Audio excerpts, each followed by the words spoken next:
trouvé ce concours absolument fabuleux. C'était d'une richesse incroyable.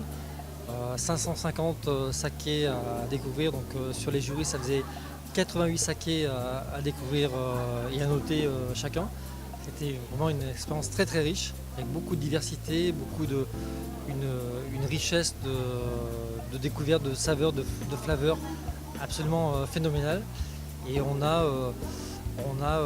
la même diversité sur les sakés que celle qu'on a en France sur les vins, donc c'est vraiment très riche d'enseignements. Aujourd'hui, c'est l'occasion pour nous de réunir tout l'univers du vin autour du saké. C'est très important.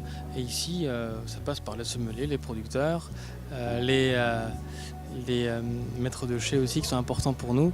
Et voilà, c'est de voir que le monde du vin a accepté le saké. Ça, c'est le plus important. Je trouve ça passionnant parce que finalement, on a rarement l'opportunité de déguster autant de saké en si peu de temps. Donc en l'espace de 4 heures, ça nous a permis de déguster beaucoup de saké, de voir toute la diversité finalement de ce produit. Donc j'ai trouvé ça passionnant. Je pense qu'aujourd'hui, les Français s'intéressent de plus en plus au saké, et notamment grâce au Salon du Saké, et maintenant certainement grâce aussi à Kura Master, qui va permettre de diffuser les informations sur un produit qui est très éloigné de notre culture, mais que les Français, et notamment je pense les jeunes générations françaises, ont très très envie de connaître, parce que ces jeunes générations qui aujourd'hui ont 30 ans ou 40 ans, ont été déjà bercés dans leur jeunesse par la culture japonaise, ce qui n'était pas le cas pour notre génération. Je trouve que c'est un grand succès, il y a beaucoup de monde. Je suis content d'être à Paris, de voir autant de Japonais et surtout de Français, voir d'autres personnes qui s'intéressent au saké. Je trouve que c'est génial.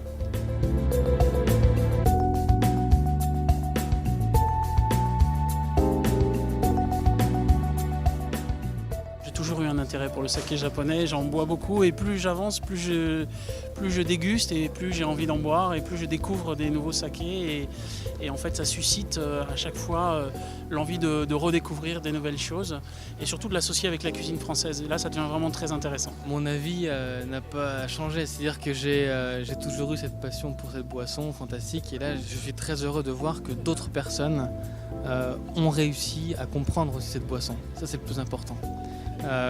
Ensuite, bien sûr, beaucoup de chefs sont là pour créer les alliances avec les plats, donc c'est encore plus intéressant. Mais oui, reste persuadé que c'est une boisson de demain. Ah oui, clairement, mon avis sur le saké a changé puisque j'avais une culture qui était très faible sur le saké. Je savais que c'était un très grand produit japonais. J'ai aujourd'hui découvert qu'il y avait une complexité aromatique dans ces produits qui est assez hallucinante. Il y a une bouche aussi qui nous ramène beaucoup dans l'univers du vin avec des saveurs qui sont proches de celles qu'on peut avoir dans le vin. On décrit l'attaque, le milieu de bouche, la finale, la fraîcheur. Voilà, j'ai été assez impressionné par cette diversité en fait. C'est surtout ça que je retiens de la journée entière de dégustation. Je pense que tout événement lié au saké, que ce soit Kura Master ou que ce soit le Salon du Saké, ne peut que venir enrichir la gamme des sakés que l'on peut trouver dans les restaurants, dans les palaces, mais aussi je pense qu'il y a vraiment une clientèle qui va aller acheter dans les magasins spécialisés des sakés pour les boire entre amis à la maison. C'est un phénomène tout à fait nouveau, mais qui ne peut que s'amplifier. Ça n'a pas beaucoup changé pour moi parce que je suis passionné d'alcool, surtout de vin, aussi des boissons japonaises, dont le saké. Par contre, là où j'étais vraiment très content, c'est qu'on a pu rencontrer des gens qui connaissent le saké, qui ont pu expliquer, et surtout j'ai appris des choses que je ne savais pas. Et je trouve ça, c'est fantastique. Et on parle de savoir-faire français, mais en ce qui concerne le saké, il y a le savoir-faire japonais qui est immense et qui est impressionnant. J'avais sur le saké un a priori un petit peu comme les Français basiques, c'est-à-dire plutôt le côté saké sur le côté digestif, sur le côté très fort et pas forcément goûteux. En fait, on est complètement à l'opposé de ça, on est sur de la subtilité, on est sur de la finesse, on est sur de l'élégance, sur un côté fruité, sur quelque chose qui n'est pas fort du tout, mais égal au vin au niveau degré alcoolométrique. Et vraiment beaucoup de choses intéressantes. Donc vraiment mon esprit a changé effectivement sur le saké et j'ai envie d'être un ambassadeur du saké japonais en France.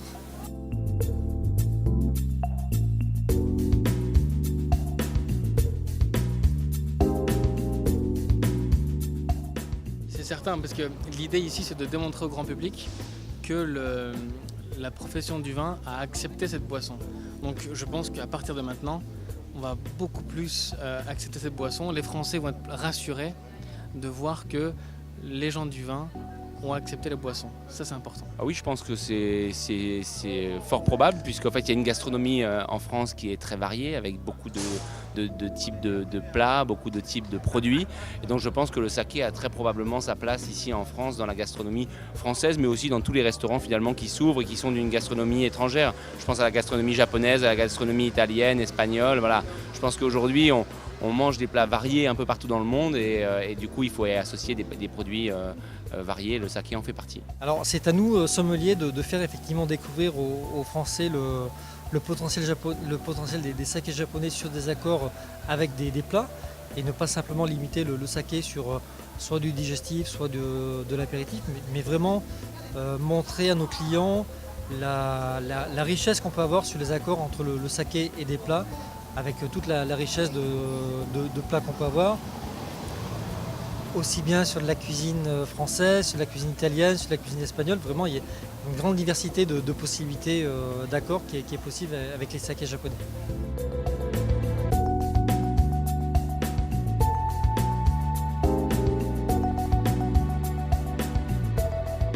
J'ai eu la chance de visiter donc plusieurs kuras, comme je vous le disais, et j'ai été très surprise par quelque chose, c'est que les kuras où nous sommes allés, eh bien, en fait, étaient des kuras ancestrales qui étaient reprises par la jeune génération, qui à un moment donné s'était posé la question de savoir est-ce qu'on va continuer à faire le saké comme nos pères, est-ce que parfois dans des régions très éloignées, par exemple j'aime beaucoup la presqu'île de Tango dans la région de Kyoto, dans la préfecture de Kyoto, et nous avons rencontré des jeunes qui vont reprendre les sakagura de leur père pour faire du saké de très haute qualité, avec aussi l'objectif bien sûr de l'exporter.